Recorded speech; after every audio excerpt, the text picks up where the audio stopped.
ನಾನು ಬುದ್ಧನ ಬೋಧನೆಗಳನ್ನು ಸ್ವೀಕರಿಸುತ್ತೇನೆ. ನಾನು ನನ್ನ ಜನರನ್ನು ಹೀನಯಾನ ಮತ್ತು ಮಹಾಯಾನದ ವಿಭಿನ್ನ ಅಭಿಪ್ರಾಯಗಳಿಂದ ದೂರವಿಡುತ್ತೇನೆ. ನಮ್ಮ ಬೌದ್ಧ ಧರ್ಮವು ನವಬೌದ್ಧ ಧರ್ಮ ಅಥವಾ ನವಯಾನವಾಗಿದೆ. Doctor B R. ಅಂಬೇಡ್ಕರ್ 1935ರಂದು ಡಾಕ್ಟರ್ ಬಿ.ಆರ್. ಅಂಬೇಡ್ಕರ್ ಅವರು ನಾನು ಹಿಂದೂ ಧರ್ಮದಲ್ಲಿ ಹುಟ್ಟಿದ್ದೇನೆ, ಆದರೆ ಹಿಂದೂ ಧರ್ಮದಲ್ಲಿ ಸಾಯಲಾರೆ ಎಂಬ ಹೇಳಿಕೆ ನೀಡಿದರು. ಹಿಂದೂ ಧರ್ಮ ಜಾತಿಗಳ ಗೂಡು ಎಂಬುದು ಅಂಬೇಡ್ಕರ್ ಅವರ ಅಭಿಪ್ರಾಯವಾಗಿತ್ತು. ಆದರೆ ಅಂಬೇಡ್ಕರ್ ಅವರು ಯಾವ ಧರ್ಮಕ್ಕೆ ಮತಾಂತರವಾಗಬೇಕು ಎಂಬ ನಿರ್ಧಾರ ತೆಗೆದುಕೊಂಡಿದ್ದು ಸುಮಾರು 20 ವರ್ಷಗಳ ನಂತರ.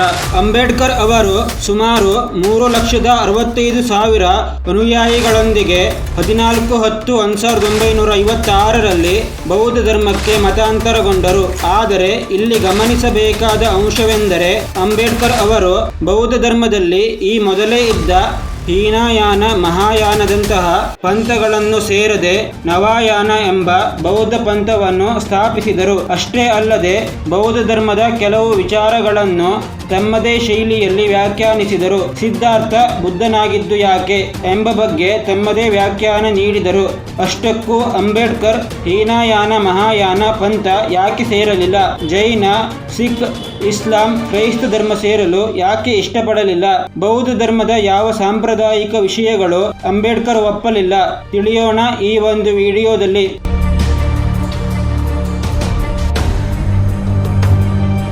1935ರಲ್ಲಿ ಅಂಬೇಡ್ಕರ್ ಅವರು ಹಿಂದೂ ಧರ್ಮ ಜಾತಿಗಳ ಗೂಡಾಗಿದೆ, ದಲಿತ ಸಮುದಾಯಕ್ಕೆ ಸಿಗಬೇಕಾದ ಸೌಲಭ್ಯ ಸಿಗುತ್ತಿಲ್ಲ ಎಂಬ ಕಾರಣಕ್ಕೆ ಹಿಂದೂ ಧರ್ಮ ತ್ಯಜಿಸುವುದಾಗಿ ಘೋಷಿಸಿದರು. ತಾನು ಹಿಂದೂ ಧರ್ಮ ತ್ಯಜಿಸುವುದಲ್ಲದೆ ದಲಿತ ಸಮುದಾಯ ಹಿಂದೂ ಧರ್ಮ ತ್ಯಜಿಸಿ ಬೇರೆ ಧರ್ಮ ಸೇರಬೇಕೆಂದರೆ ಯಾವ ಸಮುದಾಯ ಸೇರುವುದು ಒಳ್ಳೆಯದು ಎಂಬ ಪ್ರಶ್ನೆಗೆ ಉತ್ತರ ಹುಡುಕುವುದು ಇದರ ಉದ್ದೇಶವಾಗಿತ್ತು. ಈ ಕಾರಣಕ್ಕೆ ಅಂಬೇಡ್ಕರ್ ಬೇರೆ ಧರ್ಮಕ್ಕೆ ಅಂದರೆ ಬೌದ್ಧ ಧರ್ಮಕ್ಕೆ ಸೇರಲು 20 ವರ್ಷ ತೆಗೆದುಕೊಂಡರು.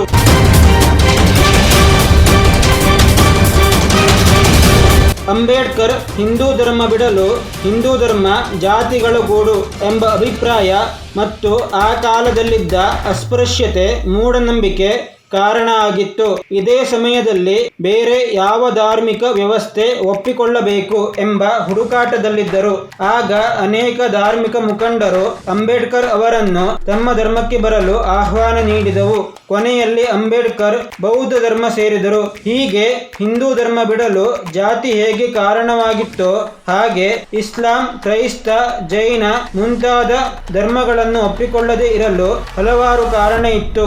ಹಾಗೆ ಬೌದ್ಧ ಧರ್ಮದಲ್ಲಿ ನವಯಾನ ಎಂಬ ಹೊಸ ಪಂಥ ಸ್ಥಾಪಿಸಲು ಸಹ ಕಾರಣ ಇತ್ತು.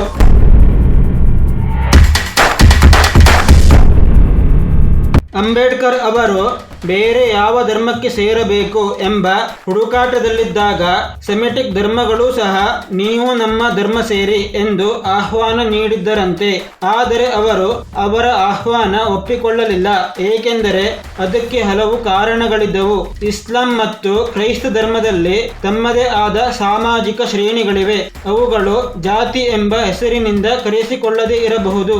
ಆದರೆ ಒಂದು ವೇಳೆ ತಾನು ಮತ್ತು ತನ್ನ ಅನುಯಾಯಿಗಳು ಈ ಧರ್ಮಗಳಿಗೆ ಸೇರಿದರೆ ಜಾತಿ ವ್ಯವಸ್ಥೆಯು ಈ ಧರ್ಮಗಳಲ್ಲಿ ಹೊಸ ರೂಪ ಪಡೆಯಬಹುದು ಎಂಬ ಭಯವಿತ್ತಂತೆ. ಅಷ್ಟೇ ಅಲ್ಲದೆ ಜಗತ್ತಿನ ಯಾವುದೇ ಮೂಲೆಯಲ್ಲಿ ಇಸ್ಲಾಂ ಮತ್ತು ಕ್ರೈಸ್ತ ಧರ್ಮೀಯರ ಮೇಲೆ ದೌರ್ಜನ್ಯ ನಡೆದರೂ ಅದಕ್ಕೆ ಭಾರತದಲ್ಲಿ ಪ್ರತಿಭಟನೆಗಳು ನಡೆಯುತ್ತವೆ. ಇಂತಹ ಹಲವಾರು ಉದಾಹರಣೆಗಳು ಭಾರತದಲ್ಲಿವೆ. ಅಷ್ಟೇ ಅಲ್ಲದೆ ಈ ಪ್ರತಿಭಟನೆಗಳು ಆ ಧರ್ಮದ ಅನುಯಾಯಿಗಳ ವೈಯಕ್ತಿಕ ಆಯ್ಕೆ ಆಗಿರಲಿಲ್ಲ ಎಂಬ ಆರೋಪವೂ ಇದೆ. ಕ್ರೈಸ್ತ ಧರ್ಮ ಸೇರಿದರೆ ಭಾರತೀಯ ದಲಿತರು ಜಾತಿಗಳಿಂದ ತಪ್ಪಿಸಿಕೊಳ್ಳಲು ಸಾಧ್ಯವಿಲ್ಲ ಎಂಬುದು ಅವರ ಅಭಿಪ್ರಾಯವಾಗಿತ್ತು. ಅಂಬೇಡ್ಕರ್ ಧಾರ್ಮಿಕ ವ್ಯವಸ್ಥೆ ಒಪ್ಪಿಕೊಂಡರೂ ನಾಸ್ತಿಕರಾಗಿ ಉಳಿಯುವುದು ಅವರ ಆಯ್ಕೆಯಾಗಿತ್ತು ಎಂಬುದು ಹಲವರ ವಾದ. ಈ ಕಾರಣಕ್ಕೆ ಸೆಮೆಟಿಕ್ ಧರ್ಮ ಒಪ್ಪಿಕೊಳ್ಳಲಿಲ್ಲ ಎಂದು ಹೇಳಲಾಗುತ್ತದೆ.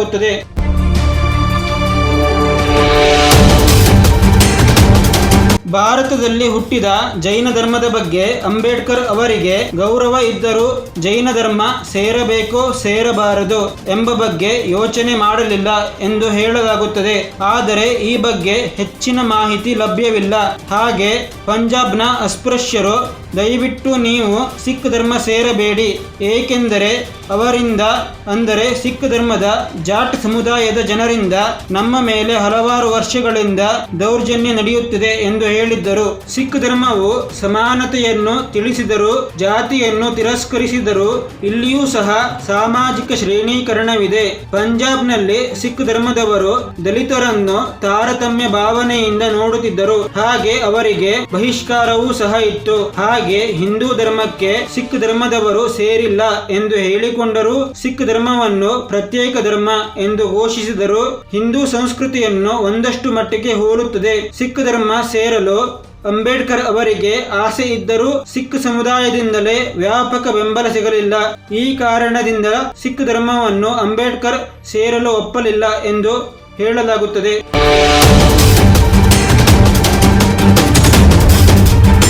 ಕೊನೆಯಲ್ಲಿ ಅಂಬೇಡ್ಕರ್ ಅವರು 14/10/1956ರಂದು ದೀಕ್ಷಾ ಭೂಮಿಯಲ್ಲಿ ಸುಮಾರು 3,65,000 ಅನುಯಾಯಿಗಳೊಂದಿಗೆ ನಾಗ್ಪುರದ ದೀಕ್ಷಾ ಭೂಮಿಯಲ್ಲಿ ಸಾರ್ವಜನಿಕವಾಗಿ ಬೌದ್ಧ ಧರ್ಮ ಸೇರಿದರು. ಈ ಸಮಯದಲ್ಲಿ ದಲಿತರು ಮಾತ್ರ ಬೌದ್ಧ ಧರ್ಮ ಸೇರಿದರು ಎಂಬ ತಪ್ಪು ಕಲ್ಪನೆ ಇದೆ.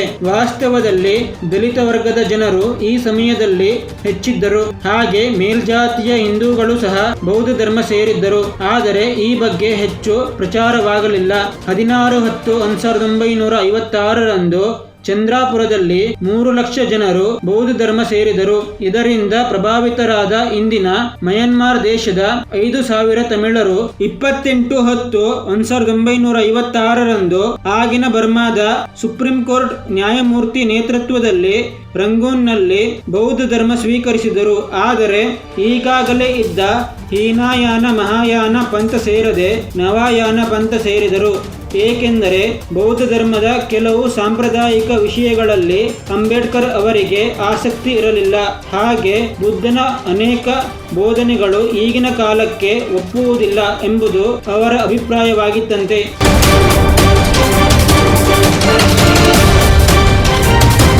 ಅಂಬೇಡ್ಕರ್ ಸ್ಥಾಪಿಸಿದ ನವಾಯಾನವು ಬೌದ್ಧ ಧರ್ಮದ ಒಂದು ಶಾಖೆಯಾಗಿದ್ದು, ನವಾಯಾನ ಎಂಬ ಶಬ್ದವು ಹೊಸವಾಹನ ಎಂಬ ಅರ್ಥವನ್ನು ಕೊಡುತ್ತದೆ. ಈ ಪಂಥವನ್ನು ಅಂಬೇಡ್ಕರ್ ಅವರು ಬೌದ್ಧ ಧರ್ಮದ ವಿವಿಧ ಪಂಥಗಳಾದ ಮಹಾಯಾನ, ವಜ್ರಯಾನ, ತೇರವಾಡ ಮತ್ತು ಹೀನಾಯಾನ ಪಂಥಗಳಿಗಿಂತ ವಿಭಿನ್ನ ಎಂಬುದನ್ನು ತಿಳಿಸಲು ಸ್ಥಾಪಿಸಿದರು ಎಂದು ಹೇಳಲಾಗುತ್ತದೆ. ಅಂಬೇಡ್ಕರ್ ಬೌದ್ಧ ಧರ್ಮವನ್ನು ಒಪ್ಪಿಕೊಂಡರೂ ಸಹ ಈ ಮೊದಲಿದ್ದ ಬೌದ್ಧ ಪಂಥಗಳಲ್ಲಿ ಒಂದನ್ನು ಆರಿಸಿಕೊಳ್ಳಲು ಅವರಿಗೆ ಇಷ್ಟವಿರಲಿಲ್ಲ.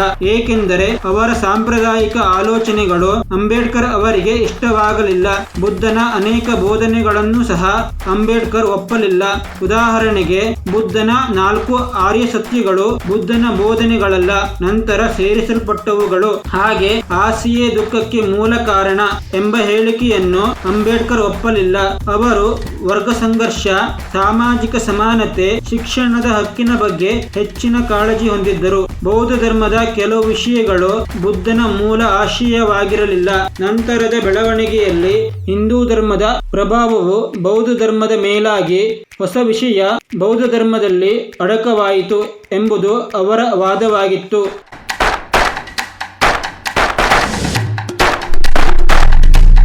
ಬೌದ್ಧರಿಗೆ ತ್ರಿಪಿಟಕಗಳು ಪವಿತ್ರ ಗ್ರಂಥ.